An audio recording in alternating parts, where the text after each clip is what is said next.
कृषि हो रहा है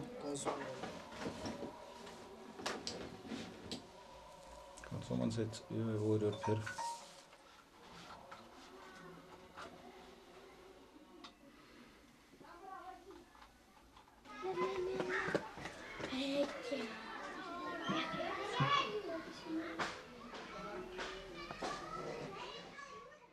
पहले मेरे को व्हाट्सअप मैसेज आई थी और व्हाट्सअप मैसेज के ज़रिए उन्होंने कहा था हमसे। जब से मैंने व्हाट्सअप मैसेज पढ़ी तो उन्होंने उसमें एक नंबर दिया और एक लॉटरी का नंबर भी दिया था। तो लॉटरी का नंबर जैसे दिया तो मैंने उस नंबर को भी व्हाट्सअप नंबर को फ़ोन किया था, वो व्हाट्सअप नंबर था।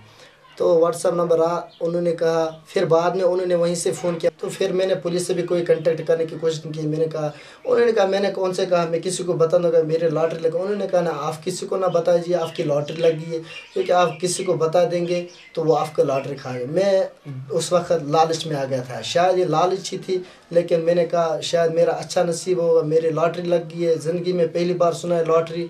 तो मैंने कहा चलो कोई बात नहीं। तो बाद में उन्होंने हमको ठगा, शायद मैं ना फ़ोन उठाया ना कुछ किया। फिर मैंने किसी को नहीं बताया। फिर मैं इतना तंग आ चुका हूँ, इतना कर्जे की वजह से इतना तंग आ चुका हूँ, मैं खुदकुशी करने के लिए तैयार हूँ। अगर ऐसा ही होगा तो हम गरीबों को क्या बनेगा, क्योंकि मेरे पास इस वक्त बहुत कर्जा है, क्योंकि मेरे माँ बाप बहुत बूढ़े हैं। उनका अगर वो जवान होते तो हम कर्जा वापस करते। आप मुझ पे भी कोई तरस खाए, मेरे माँ बाप पे भी कोई तरस खाए, हम पे तरस खाए, मेहरबानी करके जो हमारा पैसा है वो हमें लौटा जाए। अगर हमारा पैसा वापस नहीं किया गया तो मैं खुदकुशी करने के लिए तैयार हूँ।